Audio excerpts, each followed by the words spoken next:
네, 시장에 놓쳐서는 안 될 중요한 전략 정비해보는 시간입니다. 매크로 이슈 한번 챙겨보도록 할게요. 오늘 마켓 브리핑 시간에는 키움증권 리서치센터 투자전략팀 김세연 연구원과 이야기 나눠보겠습니다. 안녕하십니까? 네, 안녕하세요. 네, 지금 호재는 없고 악재만 가득한 시장입니다. 여전히 기업들의 이익 추정치가 좀 둔화되고 있는 상황인데 언제든지 좀 변동성이 나올 수 있을 것 같습니다. 오늘 시장 어떻게 보셨습니까? 네, 간밤에 미국 증시는 폭락세를 이어갔습니다.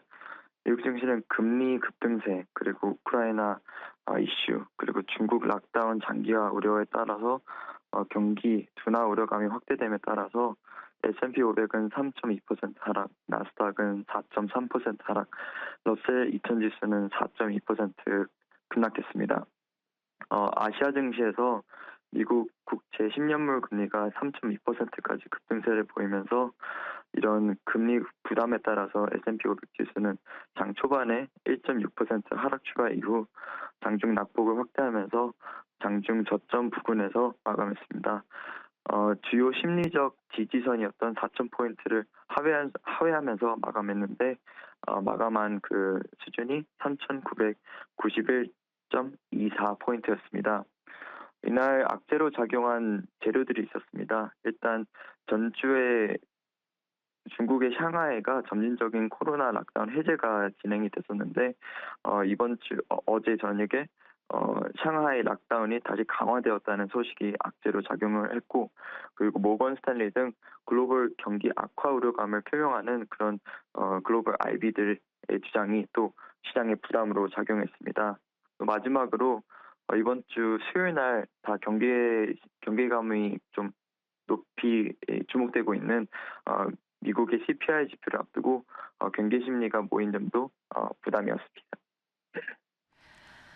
네, 이제 경기 둔화 우려가 확산되면서 장 막판에도 국채 매수세가 좀 강화가 됐습니다. 금리도 하락세로 좀 방향을 틀었는데요. 이 금리 하락에 대해서 유가까지 폭락을 했습니다. 패닉 셀링이 이어지고 있는 것 같은데 상품 시장의 좀 하락세 어떻게 보셨습니까? 네, 일단 국채 금리는 그 변동성이 좀 컸습니다. 아시아 증시에서 말씀해드렸다시피 3.2%를 상회했는데 미국 증시에서는 결국에는 위험자산 선호 심리가 위축되면서 결국에는 다비피가 하락하면서 마감했습니다. 이런 변동성에 불구하고 그 성장주들은 하락 마감했는데 이는 역시 금리가 하락했던 요인, 이 요인이 글로벌 경기 악화 우려감 때문에 이렇게 하락세를 보였습니다. 국제유가는 6%에서 8% 하락세를 보였는데 이는 차익 실현 매물, 달러 강세, 그리고 경기 둔화 공포감으로 악재로 하락 요인으로 작용했습니다. 마지막으로 금 가격은 1.5% 하락했는데 금 가격은 달러 강세 영향으로 부담을 보였습니다. 네. 오늘의 하락이 일시적인 조정일지 기간 조정으로 전환되는 시점일지가 좀 궁금해하실 것 같은데 내일 좀 반등이 나와준다면 오늘장을 좀 버틸 수 있을 것 같습니다. 앞으로의 시장 전망 어떻게 보십니까? 이렇게 시장의 불안이 조금 높아져 있는 상황에서 불안이 진정되기 위해서는 인플레이션에 대한 피크아웃에 대한 공감대가 좀 형성돼야 된다고 저희 하우스는 보고 있습니다.